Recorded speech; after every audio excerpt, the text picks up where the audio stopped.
ప్రభునందు ప్రియ దేవుని బిడ్డలందరికీ రక్షకుడు ప్రభు అయిన యేసుక్రీస్తు వారి యొక్క పరిశుద్ధ నామంలో నా హృదయపూర్వకమైన వందనాలు చెల్లిస్తున్నాను.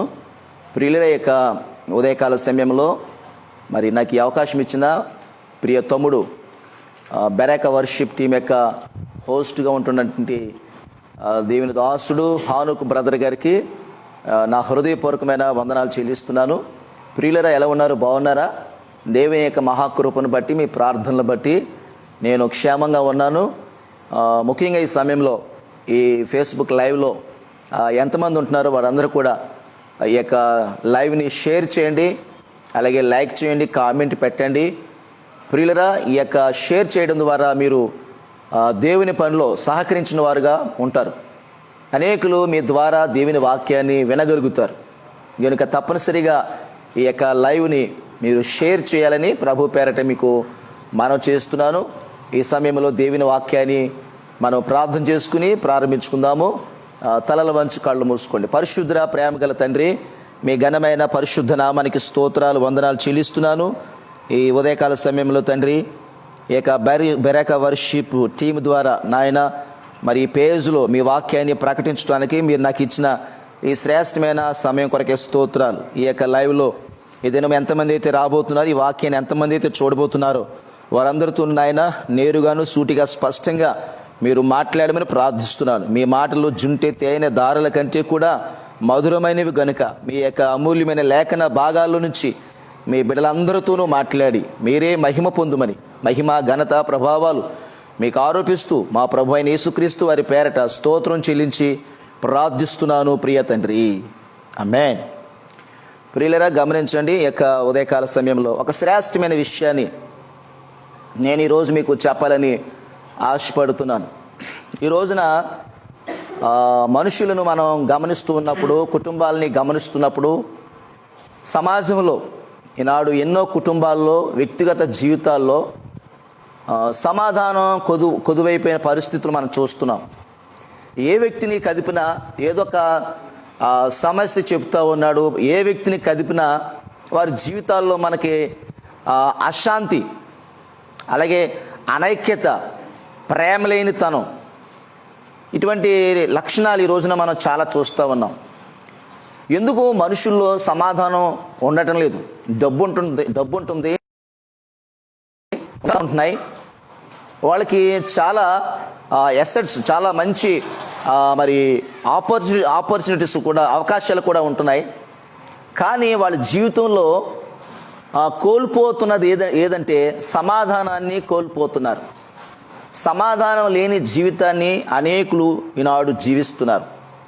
మనిషి జీవితంలో సమాధానం కోల్పోవడానికి కారణాలేంటి?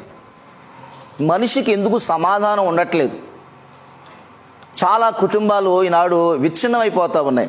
భార్య భర్తలు ఒకరిని విరిచి ఒకరు వేరైపోతూ ఉన్నారు. పెళ్ళైన 3వ రోజు లేదా 3వ నెల లేదా 3వ సంవత్సరం ఎక్కువ కాలం ఈనాడు సంసారాలు కొనసాగట్లేదు. చాలా కుటుంబాలు ఏమైపోతున్నాయంటే విచ్ఛిన్నమైపోతూ ఉన్నాయి. కుటుంబము కట్టబడట్లేదు, కానీ విడిపోతూ ఉన్నాయి. ప్రియులరా, ఇటువంటి పరిస్థితులకి కారణం ఏంటి? ఎందుకు మనిషికి సమాధానం ఉండట్లేదు? వ్యక్తిగతంగా సమాధానం ఉండట్లేదు, కుటుంబంలో సమాధానం ఉండట్లేదు.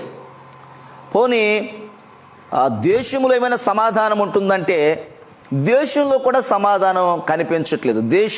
దేశానికి మధ్యన ఈనాడు మనం చూస్తే యుద్ధ వాతావరణాలు కనిపిస్తూ ఉన్నాయి. అలాగే దేశంలో ఉండే పరిస్థితులు కూడా సమాధానకరమైన పరిస్థితులు మనకు కనిపించట్లేదు. దేశంలో ఎన్నో అల్లకొల్లాలు, ప్రకృతి వైపరీత్యాలు, ఈ ప్రకృతి వైపరీత్యాల ద్వారా అనేకమైన సమస్యలు దేశంలో ఉత్పన్నమవుతూ ఉన్నాయి. ఏది నాట్ ఓన్లీ ఇండియా కాదు, ఈ భారతదేశం ఒక్కటే కాదండి, ప్రపంచ దేశాలలో ఈనాడు సమాధానం కొదువైపోతుంది. అయితే ఈ యొక్క ఉదయకాల సమయంలో మనిషికి, అలాగే దేశంలోనూ కుటుంబాల్లో సమాధానం కావాలంటే ఏం చేయాలి? ఏం చేస్తే మనిషి సమాధానం పొందుకోగలుగుతాడు. ఏం చేస్తే దేశములో, కుటుంబంలో సమాధానము నెలకొంటుంది. ఈరోజు ఈ ఉదయకాలము ప్రియులరా, దేవుని యొక్క వాక్యాన్ని మనం కొద్దిసేపు ధ్యానం చేద్దాం. తప్పనిసరిగా ఈ పరిశుద్ధ గ్రంథం మన ప్రశ్నలన్నిటికీ కూడా జవాబిస్తూ ఉంది. ఇది శ్రేష్టమైన గ్రంథం, జీవ గ్రంథం. మహిమ కలిగిన ఆ దేవుడు మట్టి మనుషులను ప్రేమించి తన మహత్తు కలిగిన మాటను ఆయన ఈ లోకం కొరకు ఏం చేశాడో అదంతటిని కూడా ఈ పరిశుద్ధ గ్రంథంలో ఆయన రాయించి పెట్టాడు. ఆయన తన భక్తుల ద్వారా, పరిశుద్ధాత్మ ప్రేరణ ద్వారా రాయబడిన గ్రంథం ఈ బైబిల్. కనుక ఈ బైబిల్లో మనం ఈ రోజున ఎందుకు మనిషికి సమాధానం ఉండట్లేదు, సమాధానం లేకపోవడానికి గల కారణాలేంటి, ఈరోజు మనము కొద్దిసేపు దేవుని వాక్యాన్ని ధ్యానం చేద్దాం. వాక్యంలో నుంచి మనం నేర్చుకుందాం. దేవుడు ఏం చెప్తున్నాడు, దేవుని గ్రంథం ఈ బైబిల్ ఏం చెప్తా ఉంది, ఇందులో రాయబడిన సంగతులు ఏమిటి. ఈ రోజున ఈ సమాధానం గురించి కొన్ని విషయాల్ని నేను మీ ముందుకు తీసుకొస్తాను. ప్రియులరా, బైబిల్ గ్రంథంలో లూకా సువార్తలో 7వ అధ్యాయము 50వ వచనంలో మనం చూస్తే, అందుకైనా నీ విశ్వాసము నేను రక్షించను, సమాధానము గలదానవే వెళ్ళుమని ఆ స్త్రీతో చెప్పాను. ఇప్పుడు చదివిన లేఖన భాగంలో మనం చూస్తే, అందుకైనా నీ విశ్వాసము నిన్ను రక్షించెను, సమాధానము గలదానవై వెళ్ళుమని ఆ స్త్రీతో చెప్పాను. ఏ స్త్రీతో యేసు ప్రభు ఈ మాట చెప్పారు? ఆయన ఏమన్నారంటే, నీ విశ్వాసము నిన్ను రక్షించెను, నీ విశ్వాసము నిన్ను రక్షించెను గనుక సమాధానము గలదానవై వెళ్ళుమని ఆయన అక్కడ ఒక స్త్రీతో చెప్పినట్లుగా మనం లేఖనాన్ని చదివాం. ఈ స్త్రీ ఎవరు? ఈమెకు వచ్చిన కష్టం ఏంటి? ఈ స్త్రీకి స్వస్థత లేదు, సమాధానం లేదు. కనుక ఈమెని ప్రభు ఏమన్నారంటే, నీ విశ్వాసమే నిన్ను రక్షిస్తుంది, అంతేకాదు సమాధానము గలదానవై తిరిగి వెళ్ళుము అని ఇక్కడ యేసు ప్రభు మాట్లాడుతూ ఉన్నారు.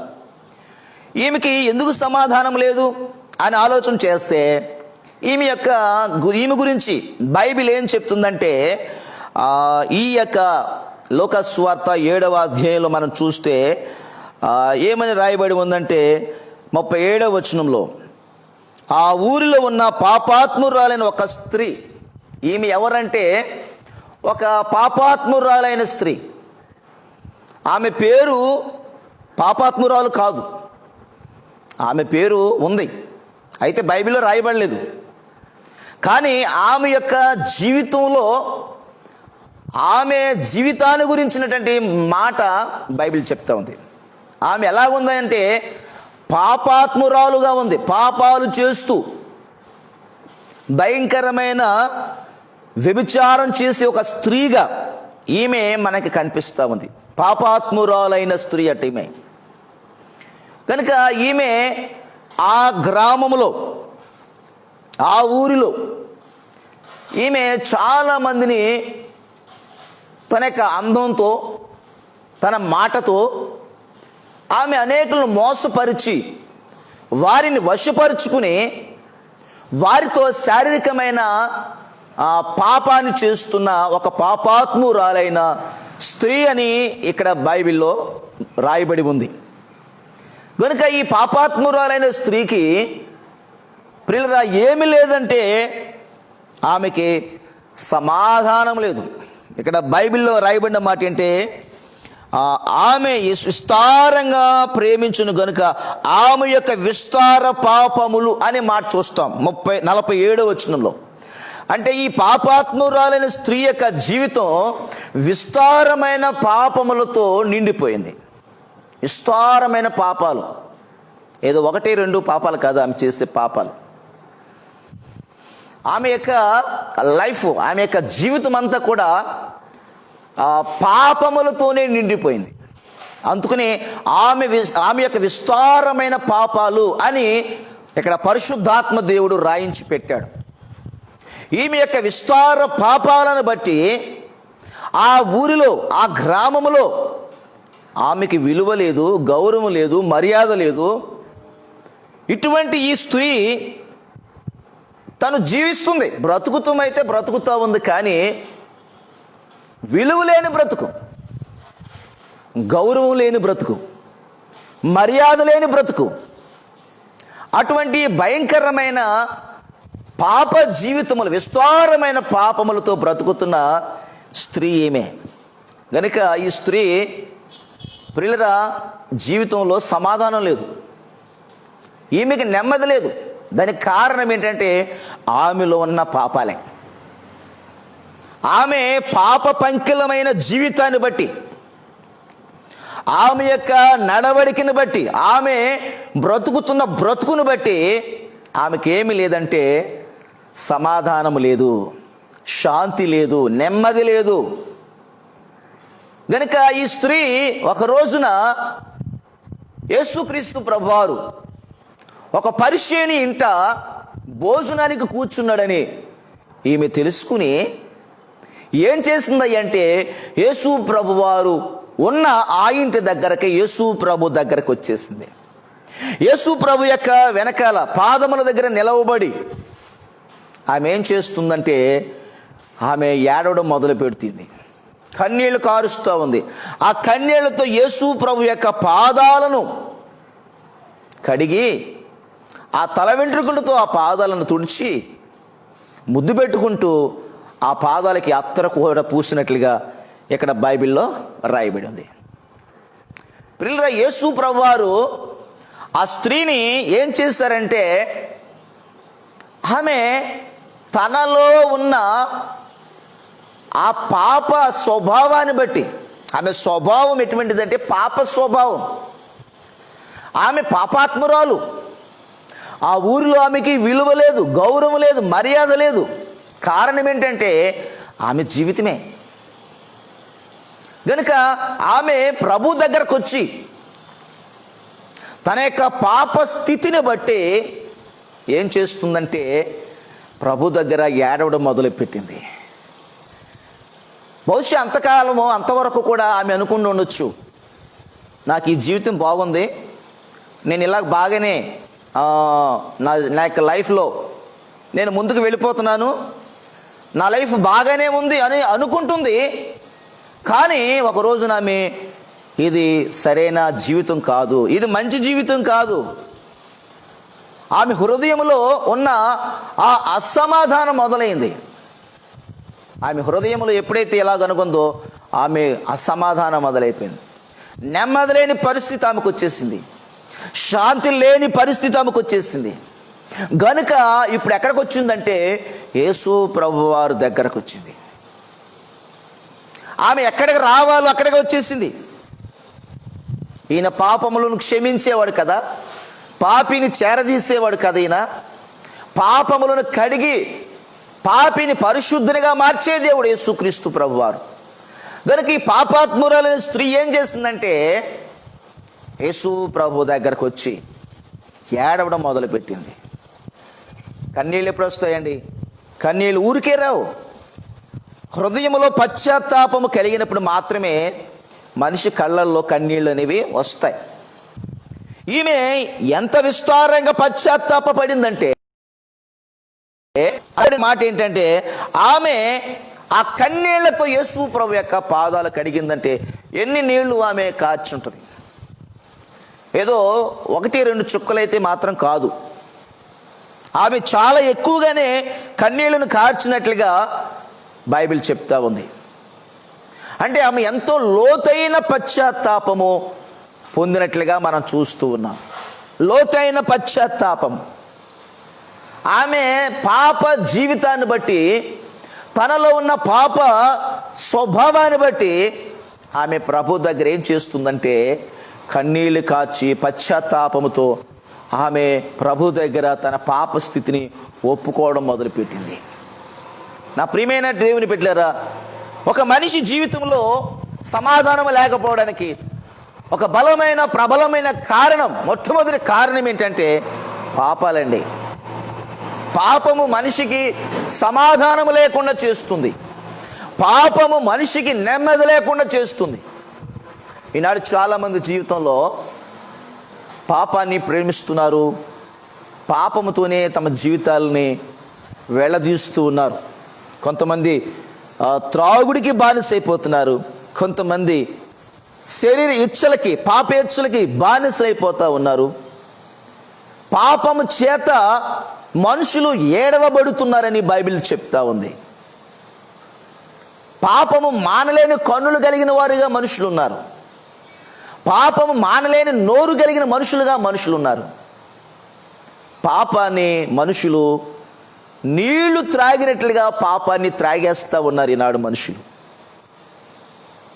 కనుక ఈ రోజున బైబిల్లో మనం చూస్తే మనిషికి ఎందుకు సమాధానం ఉండట్లేదంటే మొట్టమొదటి కారణం మనిషిలో ఉన్న పాపమేనండి. పాపము ఒక మనిషిని సమాధానం లేకుండా చేస్తుంది.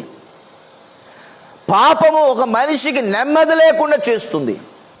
పాపము ఒక మనిషికి ఆదరణ లేకుండా చేసేస్తుంది.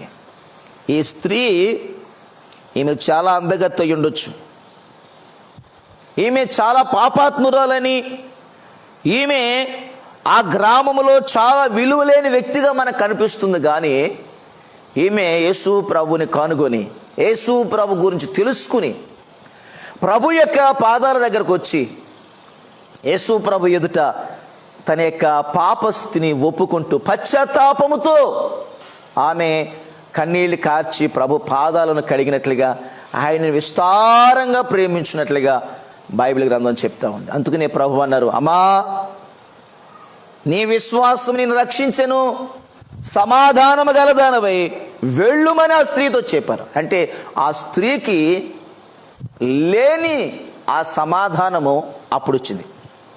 యేసు ప్రభు దగ్గరకు రాగానే, యేసు ప్రభు దగ్గర తన పాప స్థితిని బట్టి పశ్చాత్తాప పడినప్పుడు ప్రభు అయిన యేసుక్రీస్తు వారు ఆ స్త్రీకి ఏం చేశారంటే సమాధానాన్ని అనుగ్రహించారు. సమాధానం ఆమెకి ఇవ్వబడింది. అంటే దాని అర్థం ఏంటంటే ఆమె పాపాలన్నీ కూడా యేసు ప్రభు వారు క్షమించేశారు. ఆయన చెప్తాడు 47వ వచనంలో, ఆమె విస్తారంగా ప్రేమించిన గనుక ఆమె యొక్క విస్తార పాపములు క్షమింపబడినవని నీతో చెప్పుచున్నాను. చూసారా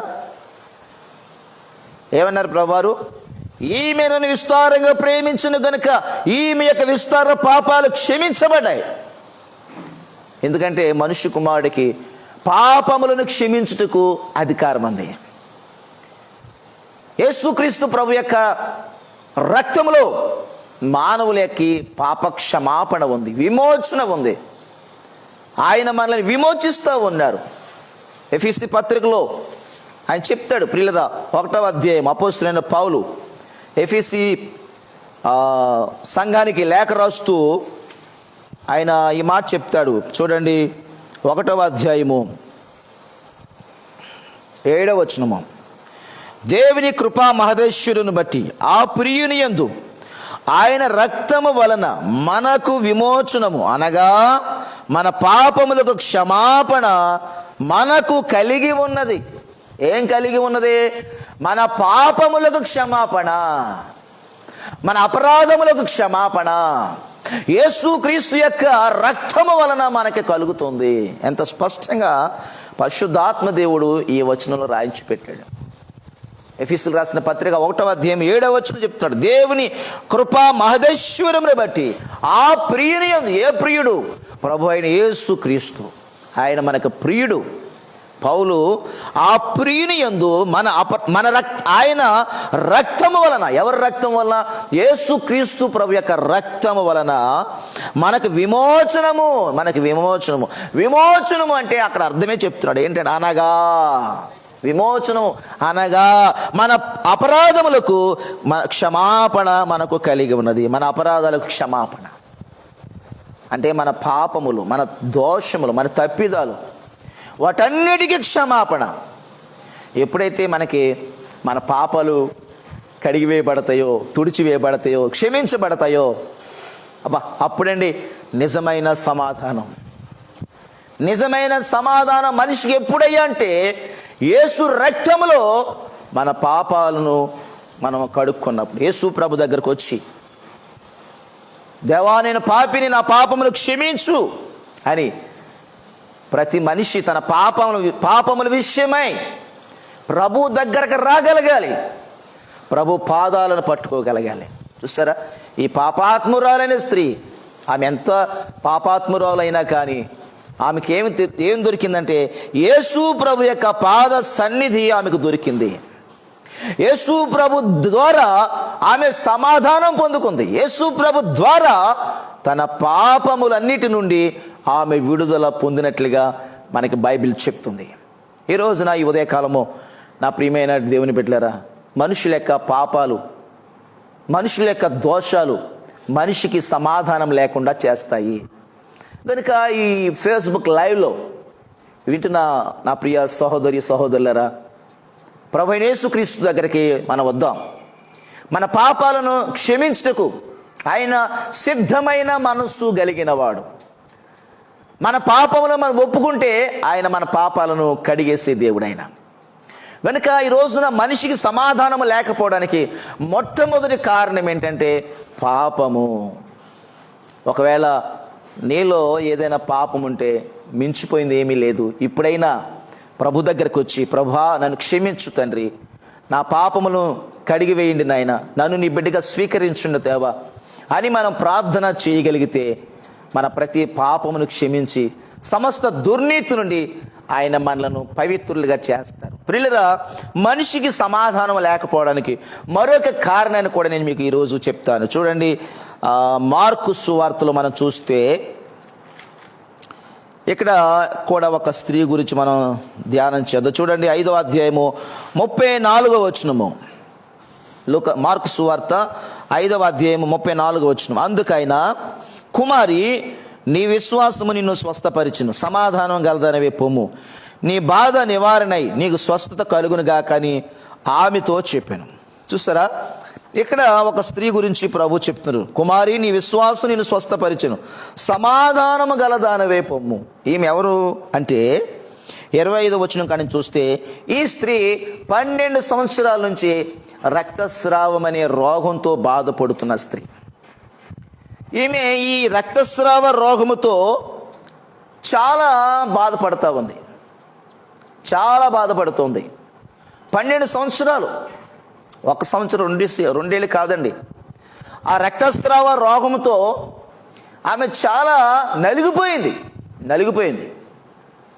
ఆమె బాధ ఎవరికి చెప్పుకోవడానికి కూడా అవకాశం లేని పరిస్థితి. అటువంటి ఒక భయంకరమైన వ్యాధి ఆమె కలిగి ఉంది. అందరికీ చెప్పుకోవడానికి కూడా, తన బాధని పంచుకోవడానికి కూడా అవకాశం లేని ఒక వ్యాధితో ఈ స్త్రీ బాధపడుతూ ఉంది. ఈ వ్యాధి కోసం ఈమె ఏం చేసిందంటే 25వ వచనం, ఆమె అనేక వైద్యుల చేత ఎన్నో తిప్పలు పడినట్లుగా పరిశుద్ధాత్మ దేవుడు రాయించి పెట్టాడు. ఎన్నో తిప్పలు, అంటే తిప్పలనే మాట పరిశుద్ధాత్మ దేవుడు ఎందుకు రాయించి పెట్టాడు అంటే చాలా బాధలు పడింది. అది ఆ మాట ఎందుకు పరిశుద్ధాత్మ దేవుడు రాయించి పెట్టాడంటే ఆమె కష్టాలు 1, 2 కాదనమాట. ఆమె బాధ ఏదో కొద్ది బాధ కాదు, చాలా పెద్ద బాధే. ఆమె చాలా కష్టాలు అనుభవించింది, చాలా శ్రమ పడిపోయింది అన్నమాట. ఆమె ఈ కష్టంలో, ఈ శ్రమలో ఏమైపోయిందంటే ఆ క్రింద వచనాల్లో 26వ వచనం చెప్తాడు, తనకు కలిగినదంతా వ్యయము ఖర్చు చేసేసుకుంది. తనకు కలిగినదంతా. ఎంత మంచి భర్త! ఆ భర్త చూడండి, తన భార్య విషయంలో ఆమెకి కలిగినటువంటి ఆ యొక్క వ్యాధి కొరకు వాళ్ళు ఏం కలిగి ఉన్నారో, ఆ డబ్బు కలిగి ఉన్నారా, బంగారం కలిగి ఉన్నారా, పొలాలు కలిగి ఉన్నారా, వెండి కలిగి ఉన్నారా, వస్తువులు కలిగి ఉన్నారా, అన్నీ ఖర్చు అయిపోయినాయి. అమ్మేసుకున్నారు వాళ్ళు, అన్నీ ఖర్చు అయిపోయినాయి. రోగం మాత్రం తగ్గలేదండి. అది చాలామంది డాక్టర్స్ని మార్చింది, చాలామంది డాక్టర్స్ దగ్గరికి వెళ్ళింది, చాలా ప్రాంతాలు తిరిగింది. తనకున్న బంగారము, తనకున్న ఆస్తులన్నీ వ్యయమైపోయినాయి, ఖర్చు అయిపోయినాయి. కానీ ఆమె వ్యాధి మాత్రం ఏమాత్రం కూడా తగ్గలేదు. అటువంటి ఒక భయంకరమైన సిచ్యువేషన్లో ఈ స్త్రీ ఉంది. ప్రియులరా, ఈమెకి సమాధానం ఉంటుందంటారా? ఈమెకి నెమ్మది ఉంటుందంటారా? ఈమెకి శాంతి ఉంటుందంటారా?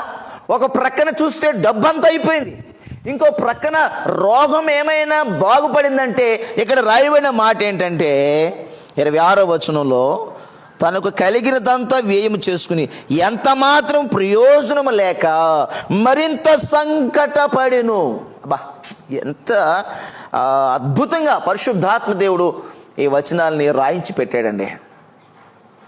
ఆమె మరింతగా సంకటపడిపోయింది, ఎంత మాత్రమును ప్రయోజనము లేక. ఏమండి, మందులు వేసుకుంటున్నామంటే ఎంతో కొంత ప్రయోజనం ఉండాలి కదా. ఈ డాక్టర్ కాకపోతే ఆ డాక్టర్ దగ్గరికి వెళ్తున్నారు, ఈ మందులు ఇంకేవో మందులు, రకరకాలైన మందులు వాడుతున్నారు, రకరకాలైన డాక్టర్స్ దగ్గరికి వెళుతున్నారు, కానీ ఎంత మాత్రము ప్రయోజనం లేదు. చూడండి, మరి ఎంత మాత్రం ప్రయోజనం లేకుండా రోగము మరింత ముదిరిపోయిందంట, మరింత సంకటపడింది. అంటే సంకటపడిపోవడం ఇంకా బాధపడిపోతుంది, ఇంకా ఆ జబ్బు స్టేజీ ఇంకొంచెం పెరిగింది. మరింత సంకటపడుతుందంటే స్టేజీ పెరిగింది, ఆ వ్యాధి యొక్క తీవ్రత ఎక్కువైపోయింది. చెప్పండి, ఇప్పుడు ఆమెకి సమాధానం ఉంటుందా? వెనకాల ఉన్న కుటుంబంలో ఉన్న వాళ్ళకి, భర్తకి, ఆమెకు పిల్లలుంటే ఒకవేళ పిల్లలకి సమాధానం ఉంటుందా? ఆ కుటుంబం సంతోషంగా ఉండగలుగుతారా? కడుపు నిండా భోజనం చేయగలుగుతారా? ఆలోచన చేయండి ప్రియమైన దేవుని బిడ్డలారా. ఆ కుటుంబం అలాగున్నప్పుడు ఆ కుటుంబంలో వాళ్ళకి ఎవరికి, ఆమెకే కాదు, ఆమెకి భర్త ఉంటే భర్తకి, ఆమెకి పిల్లలుంటే పిల్లలకి, ఆ కుటుంబంలో ఎవరికి సమాధానం ఉండదు. ఎందుకంటే ఎదురుకుండా భార్య, ఎదురుకుండా తల్లి ఒక భయంకరమైన రోగంతో బాధపడుతూ ఉన్న డబ్బంతా ఆ వ్యాధి కోసం ఖర్చు చేసేసి ఏం చేయలేక ఆ కుటుంబం అంతా కూడా అల్లకొల్లోలం అయిపోతూ ఉంటుంది. ఎంతో అసమాధానంగా, నెమ్మది లేని పరిస్థితి వాళ్ళు అనుభవిస్తూ ఉంటారు. అయితే ప్రియ దేవుని బిడ్డలారా, ఇటువంటి స్త్రీ ఈమె ఏం చేసిందంటే యేసు ప్రభు గురించి విందంటండి. ఆ క్రింద వచనాల్లో 26వ వచనంలో, 27వ వచనంలో ఆమె యేసును గురించి విని, ఎవరి గురించి విందంటే యేసు ప్రభువాని గురించి వింది. నేను ఆయన వస్త్రము మాత్రం ముట్టిన బాగుపడుదును అనుకొని, ఆమె అనుకుందంతే. ఆమె హృదయములో అనుకుందట, ఏమనంటే ఆయన వస్త్రము ముట్టిన నేను బాగుపడతాను అని ఆమె హృదయంలో అనుకుంది. యేసు ప్రభు గురించి వింది. ఏమింది?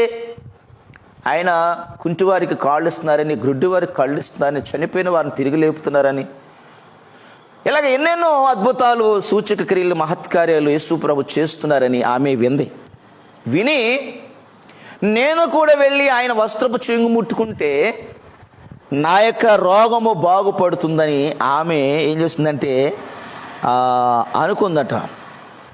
నేను బాగుపడతాను, ఆయన వస్త్రం ముట్టుకుంటే నేను బాగుపడతాను అని తన హృదయంలో అనుకుని ప్రియులారా, యేసు ప్రభు వెళతా ఉంటుంటే యేసు ప్రభు యొక్క వెనకాల వెళ్ళి ఆయన వస్త్రపు చెంగును ముట్టుకుందటండి. ఎప్పుడైతే ఈమె యేసు ప్రభు యొక్క వస్త్రపు చెంగు ముట్టిందో 29వ వచనంలో చెప్తాడు, వెంటనే ఆమె రక్తధార కట్టెను.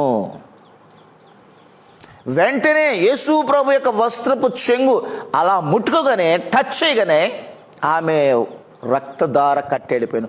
ఆమె బాధ నివారణ అయిపోయింది. ఎంత మాత్రం సంకట పడిపోయి ఏ మాత్రం ప్రయోజనం లేకుండా ఉన్న ఆ వ్యాధి 12 సంవత్సరాల నుంచి సమాధానం, శాంతి లేకుండా, నెమ్మది లేకుండా చేసిన ఆ వ్యాధి యేసు ప్రభు యొక్క వస్త్రం ఉట్టుకోగానే ఆమెకి ఏమైందంటే ఆమె వెంటనే రక్తధార కట్టెను, బాధ నివారణ అయిపోయింది. వాట్ ఎ ట్రెమెండియస్, అద్భుతమైన మెరకిల్ అండి ఇది. ఆ స్త్రీ ఇంచుమించు 12 సంవత్సరాల నుంచి ఆ వ్యాధితో పాపం ఎంత డబ్బు ఖర్చు పెట్టేసుకుందో, శారీరకంగా, మానసికంగా ఆమె ఎంత నలిగిపోయిందో, కుటుంబం అంతా ఎంత నలిగిపోయి ఉన్నారో ఒకసారి మీరు ఆలోచించండి. కానీ యేసు ప్రభు దగ్గరికి ఆమె విన్నప్పుడు, యేసు ప్రభు మాటలు, ఆయన గురించి చెప్పబడిన మాటలు ఆమె వినినప్పుడు నేను యేసు ప్రభు దగ్గరికి వెళ్తే వైద్యులకు పరమ వైద్యుడైన ఆయన నా రోగమును తీసివేయగలుగుతాడని ఆమె నమ్మగలిగింది, ఆమె విశ్వసించగలిగింది ప్రభువుని. అందుకనే యేసు ప్రభువుకి వెనకాల వెళ్ళి ఆయన వస్త్రపు చెంగు ముట్టుకోగానే ఆమె రక్తధార కట్టింది. ఆమె శరీరంలో ఉన్న బాధ నివారణ అయిపోయినట్లుగా ఆమె గ్రహించింది. అప్పుడు ప్రభు అన్నారు, ఇక్కడ ఎవరో నన్ను ముట్టుకున్నారు. ఎవరు ముట్టుకున్నారంటే శిష్యులు. ప్రభువా, చాలా జనం ఉన్నారు, అందరూ నీ మీద పడుతున్నారు. ఎవరో ముట్టుకోవడం ఏంటి, అందరూ నీ మీద పడుతున్నారు అంటే ప్రభు అంటారు, లేదు లేదు, నన్ను ఎవరో ముట్టుకున్నారు, నాలో నుంచి ప్రభావం బయలు వెళ్ళింది అన్నప్పుడు ఆమె ఇక దాగి ఉండలేనని గ్రహించి ముందుకొచ్చి తన సంగతి అంతా యేసుకి చెప్పేసింది. అయ్యా, 12 ఏళ్ల నుంచి నేను పలానా రక్తస్రావ రోగంతో బాధపడుతున్నాను, ఎన్నో వైద్యుల చేత తిప్పలు పడ్డాను, నాకే ప్రయోజనం లేదు.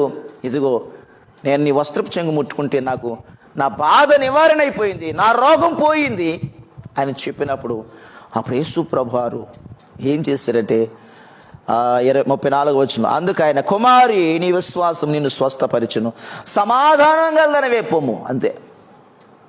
చూసారు, ఆమెకి అప్పటిదాకా ఆమె కుటుంబానికి కూడా సమాధానం లేదు. కానీ యేసు ప్రభువారు ఆమె రోగాన్ని తొలగించేసినప్పుడు ఆమెకి సమాధానం వచ్చింది. ప్రియులరా, మనిషికి సమాధానం లేకపోవడానికి రెండో కారణం ఏంటంటే వ్యాధి. మొట్టమొదటిది పాపం ఉంటే మనిషికి సమాధానం ఉండదని చెప్పాను.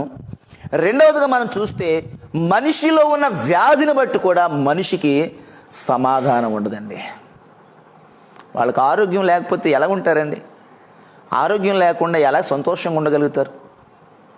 కనుక రోగమును బట్టి, అనారోగ్యాన్ని బట్టి కూడా మనుషులకి సమాధానం అనేది ఉండదు.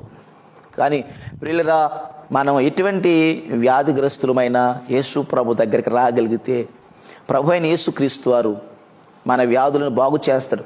వ్యాధి బాగు చేయడం అనేది ఇది చిన్న విషయం అండి. మొట్టమొదటిది, మన పాపం పోతే మన రోగాలు ఆటోమేటిక్గా పోతాయండి. మనకి ఏ రోగమున్నా, అది క్యాన్సర్ గడ్డైనా, ఎయిడ్స్ అయినా, ఇంకా ఏ వ్యాధి అయినా సరే, మొట్టమొదటిగా భయంకరమైన రోగం, అన్ని రోగాల కంటే భయంకరమైన రోగం పాప రోగం. మొట్టమొదటిగా మనిషిలో ఉన్న పాప రోగం పోతే సమాధానం వచ్చేస్తుంది. శారీరకమైన ఈ బలహీనతలు, ఈ రోగాలు ఉంటే దాన్ని కూడా ప్రభువు స్వస్థపరుస్తాడు. కాబట్టి చాలామంది నాడు శారీరకమైన స్వస్థతల కొరకు పరుగులు పెడతా ఉన్నారు. ప్రభు అంటారు, 2 చేతులు కలిగి నరకంలోకి వెళ్ళిపోయేకండి, 1 చేయి కలిగి పరలోకం వెళ్ళిపో. 2 కళ్ళు కలిగి నరకంలోకి వెళ్ళిపోయేకంటే 1 కన్నుతో పరలోకం వెళ్ళిపో. 2 కాళ్ళు కలిగి నరకంలోకి వెళ్ళిపోయేకంటే 1 కాలుతో పరలోకం వెళ్ళిపో. అంటే అర్థం ఏంటి? కన్ను నరికేసుకోమని, చేయి నరికేసుకుని, కాలు అది కాదు దాని అర్థం. ఒకవేళ ఈ అవయవాల లోపముతో మనం ఉన్నా కానీ మనము పరలోకం వెళ్ళాలనేది దేవుని సంకల్పం. అంటే ఈ లోకంలో ఒకవేళ రోగాలతో మనం పీడించబడినా అది పెద్ద విషయమేమి కాదు. కానీ పాపం అనే రోగం మాత్రం ఎవరికి పీడించబడకూడదు. ఆ పాపం అనే రోగం మన నుండి పూర్తిగా పోవాలి. బైబిల్ గ్రంథంలో లోకాసువార్త 16వ అధ్యాయంలో లాజరు శరీరం అంతా కూడా కురుపులు, బైబిల్ రాయబడిన మాట కురుపులు. ఆ కురుపులు కుక్కలు వచ్చి నాకే. ఎంత భయంకరమైన పరిస్థితి! ఆ కుక్కల్ని అని ఇలా కొట్టడానికి కూడా ఏమీ లేదంటే ఆ శరీరంలో శక్తి, ఓపిక లాజరుకి లేదు. కానీ అతడు చనిపోయినప్పుడు దేవదూతలు వచ్చారు, అతని శరీరాన్ని ప్రియులరా తీసుకెళ్ళినట్లుగా అతడు అబ్రహాము రొమ్మున ఆనుకుని ఆ పరదేశంలో ఉన్నట్లుగా బైబిల్లో రాయబడింది. అంటే శారీరకమైన రోగం పరలోకానికి వెళ్ళడానికి లేదా పరదేశికి వెళ్ళడానికి ఆటంకము కాలేదు. ధనవంతుడికి శారీరకంగా చాలా మంచి వస్త్రాలు, సన్నపునార బట్టలు వేసుకున్నాడు, శరీరం కూడా ఆరోగ్యంగా ఉంది, బాడీ స్ప్రేలు కట్టి కొట్టుకునే ఉంటాడు, మంచి ఆరోగ్యవంతుడు. కానీ ఆ ఆరోగ్యవంతుడైన మనిషి చనిపోతే ఎక్కడికి వెళ్ళాడంటే అతడు నరకంలోకి వెళ్ళినట్లుగా ఆ యొక్క మరి ప్రియులరా బైబిల్ చెప్తుంది. ఎందుకు ఆ వ్యక్తి ఆ భయంకరమైన అగ్ని గంధకాలతో మొండు ఆ పాతాళంలోకి వెళ్ళిపోయాడు. ధనవంతుడంటే అతడు శారీరకంగా బాగున్నాడు, కానీ అంతరంగంలో ఏమి లేదంటే మారు మనసు లేదు కనుక ఆ వ్యక్తి జీవితంలో ప్రియులరా పరలోకం వెళ్ళడానికి అవకాశం కాలేదు. కనుక ఈ రోజున మన జీవితాల్లో మనము ఆలోచన చేసినట్లయితే నా ప్రియమైన దేవుని బిడ్డలరా, ఈ రోజున దేవుని వాక్యం మన సమాధానం కలిగి ఉండాలంటే మొట్టమొదటిగా మనిషి యొక్క పాపాలన్నీ కూడా పోవాలి. పాపం పోతే సమాధానం వస్తుంది. రెండోది, వ్యాధిని బట్టి కూడా మనిషికి సమాధానం ఉండదు. యేసు ప్రభు అన్నారు, ఆయన పొందిన దెబ్బల చేత మనకి స్వస్థత కలుగుతూ ఉంది. కాబట్టి ఈ శారీరకమైన ఆ రోగాలు, వ్యాధులు ఒకవేళ కుటుంబాన్ని పట్టి పీడిస్తున్న ఆ వ్యాధుల నుంచి కూడా ప్రభు నిన్ను విడిపిస్తాడు. అయితే మొట్టమొదటిగా నీవు ఆత్మరక్షణ పొందాలి. నీకు ఆత్మరక్షణ లేకుండా శారీరకమైన స్వస్థత కొరకు ఒకవేళ ఆయన దగ్గర బ్రతుములాడుకుంటే మనంత దౌర్భాగ్యులు ఇంకెవరు లేరు. వాళ్ళు చాలా దౌర్భాగ్యులు నేను చెప్తాను. ఎందుకంటే నీ యొక్క శరీరానికి స్వస్థత వచ్చినా కానీ నువ్వు చనిపోతే నరకానికి వెళ్ళిపోతావు. కానీ నీ యొక్క హృదయము రక్షించబడితే, నీ హృదయము పాపము కడగబడితే నీవు చనిపోతే నీ ఆత్మ నిత్యత్వంలోనికి, పరలోకానికి, దేవుడి చోటుకి నీ ఆత్మ వెళ్ళిపోతుంది. కనుక ఈ రోజున మనుషులు సమాధానం లేకుండా ఉండడానికి కారణాలు చెప్తున్నాను. మొట్టమొదటి కారణం పాపం. రెండో కారణం రోగాన్ని బట్టి కూడా మనుషులకి సమాధానం ఉండదు.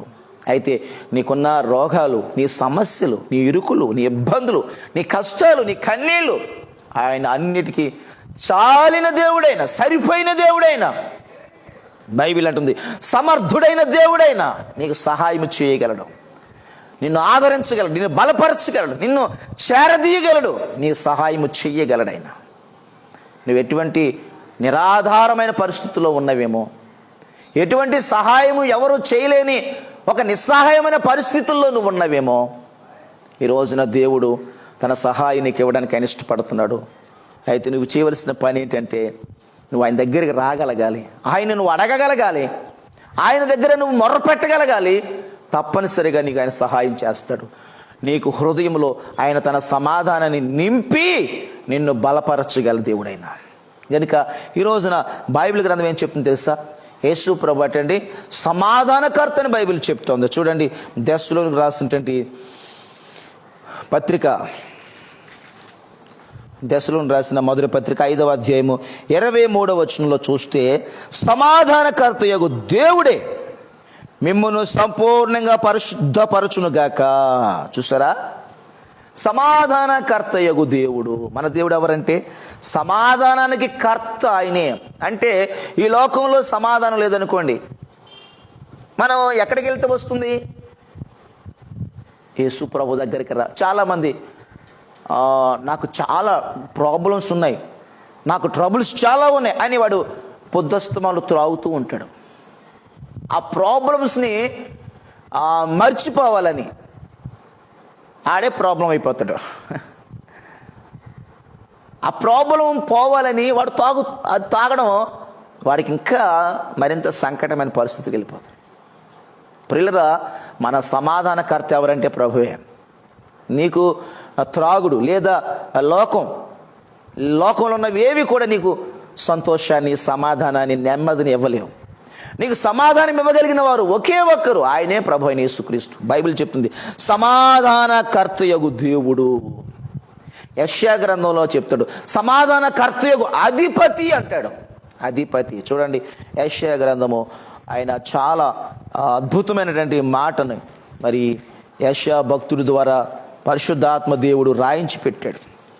చూడండి, 9వ అధ్యాయము 6వ వచనం, ఏలయనగా మనకు శిశువు పుట్టెను, మనకు కుమారుడు అనుగ్రహింపబడెను, ఆయన భుజము మీద రాజ్యభారముండును, ఆశ్చర్యకరుడు, ఆలోచనకర్త, బలవంతుడైన దేవుడు, నిత్యుడగు తండ్రి, సమాధానకర్తయగు అధిపతి అని అతనికి పేరు పెట్టబడును. వాయిస్ వస్తుందా? సమాధానకర్తయగు అధిపతి అని వాయిస్ రావట్లేదా? రావట్లేదండి. ప్రియులరా, సమాధానకర్త యొక్క అధిపతి అని అతనికి పేరు పెట్టబడు.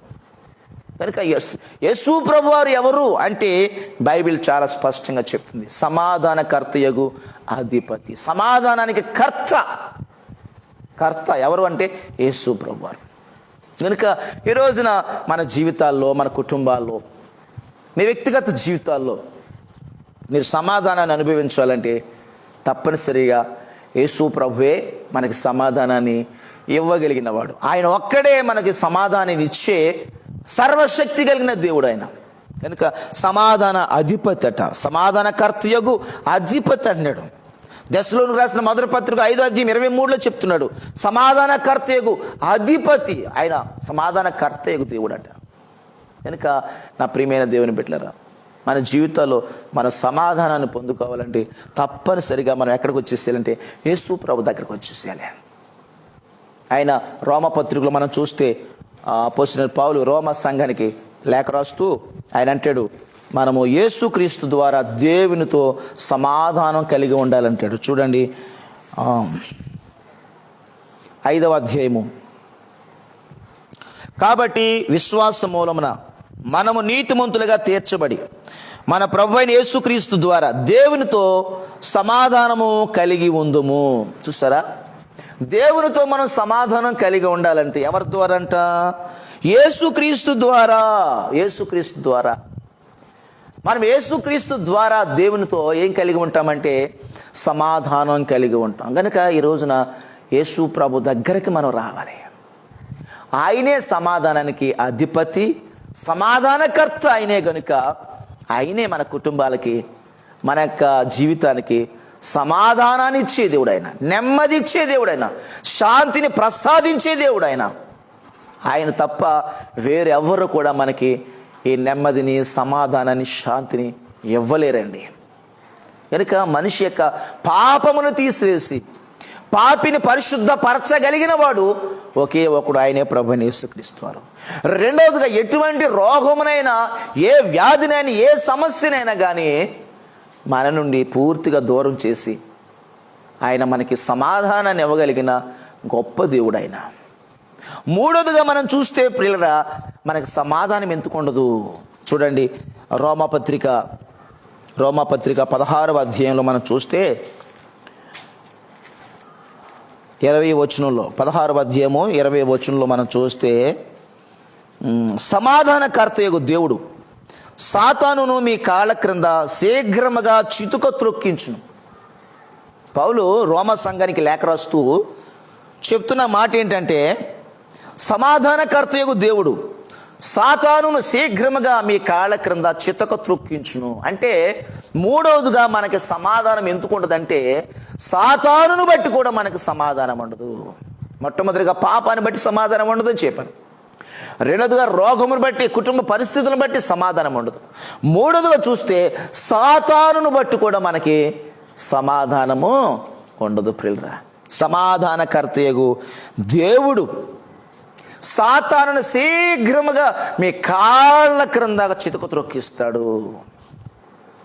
ప్రియులరా, చాలామంది కుటుంబాలు ఈనాడు సాతాను విజృంభిస్తూ ఉన్నాడు, సాతాను పెట్టరేగిపోతూ ఉన్నాడు, సాతాను ఎన్నో గలిబిలు సృష్టిస్తూ ఉన్నాడు, భార్యాభర్తల మధ్య అసమాధానాన్ని కలిగిస్తూ ఉన్నాడు, కుటుంబాలని చిన్న భిన్నం చేస్తూ ఉన్నాడు.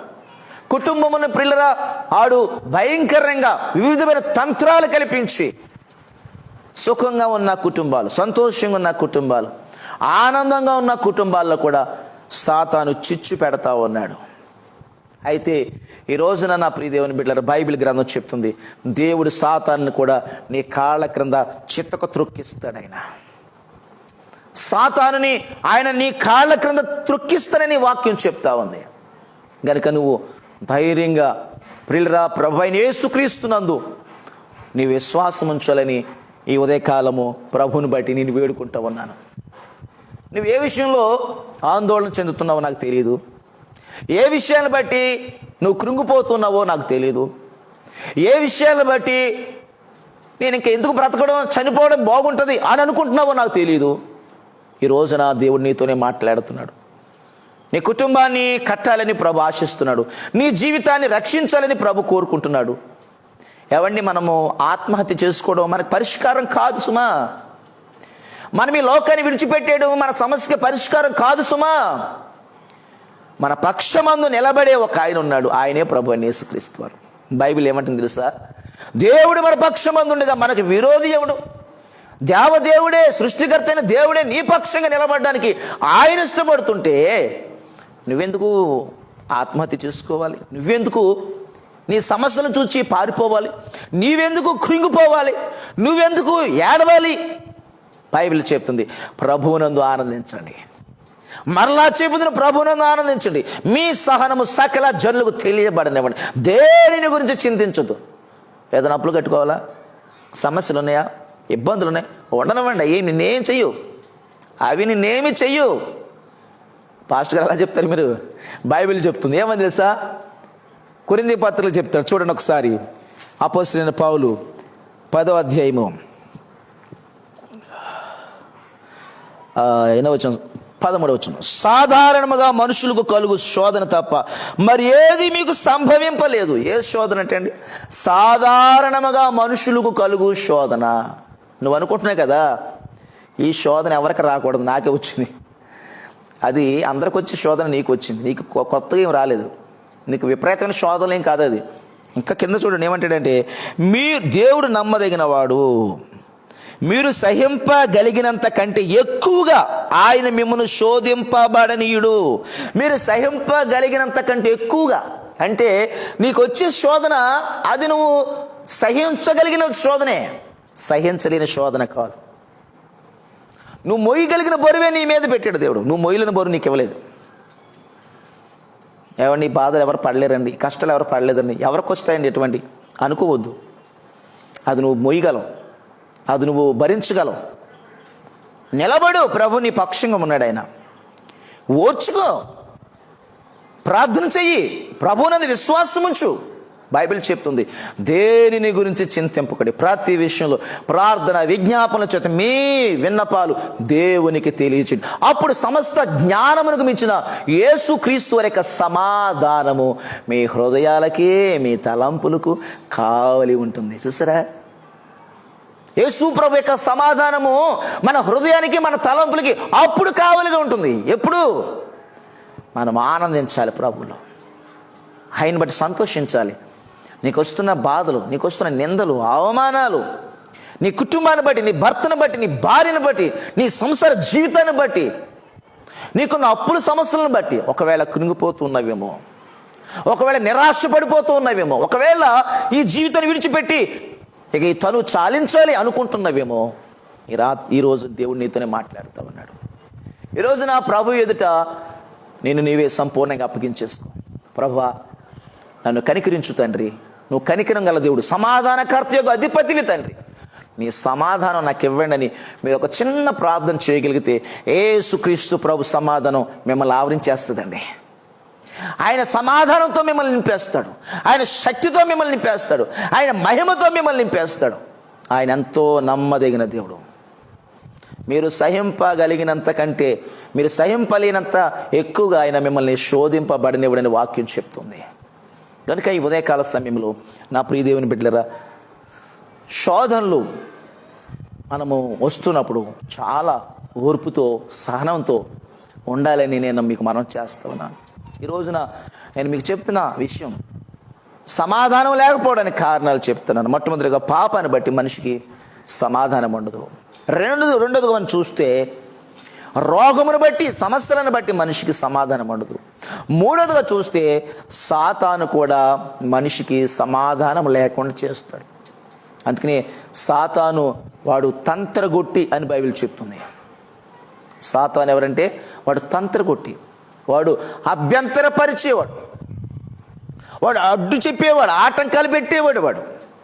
కనుక మన ఆత్మీయ జీవితానికి, మన కుటుంబ జీవితానికి సాతాను అనేక విధాలుగా మరి వాడు కలగ చేసుకుని మనకి సమాధానం లేకుండా చేయాలని వాడు ప్రయత్నం చేస్తూ ఉంటాడు. కనుక ఈ సమయంలో ప్రియులరా, దేవుడు సాతాను శీఘ్రంగా నీ కాళ్ళ క్రింద ఆయన చితక త్రొక్కుతాడు. కనుక నువ్వు ధైర్యంగా ఉండాలి, ప్రభువునందు విశ్వాసం ఉంచాలి. నీ దేవుడు సమాధానకర్తకు అధిపతి అయిన కనుక ఆయన సమాధానము నీ హృదయంలో ఏలాలంటే మీరు దేని గురించి చింతించొద్దు. ఒకవేళ మీరు పాపములు ఉంటే యేసు ప్రభు దగ్గర రండి, పాపాలు ఒప్పుకొని విడిచిపెట్టేయండి.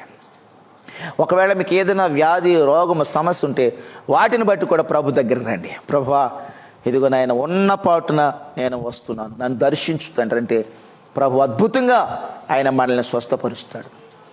నీ సమస్యలు, నీ ఇబ్బందులు, నీ కష్టాలు, నీకున్న ఆర్థిక సమస్యలు అన్నిటిలో నుండి ప్రభు తన దక్షిణ హస్తాన్ని చాచి నీకు సహాయం చేస్తాడు.